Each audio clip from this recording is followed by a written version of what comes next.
Hai guys, so aku nak bagi tahu korang, ini adalah coil original dia. Kalau korang tahu, kau tengok ni, original dia ni, kilang ni, made in China. Ori baik, made in China. So ni pun sama, made in China. China punya production lah, tapi dia punya kod betul lah, 16543.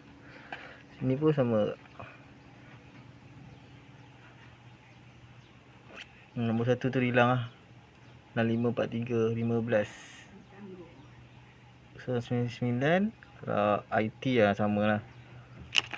So mungkin produk ni buat dekat China. Ni ori. Ini yang kita baru beli. Aku pun tak tahu nak cakap ori ke tak, tapi tengok kotak macam ni lah.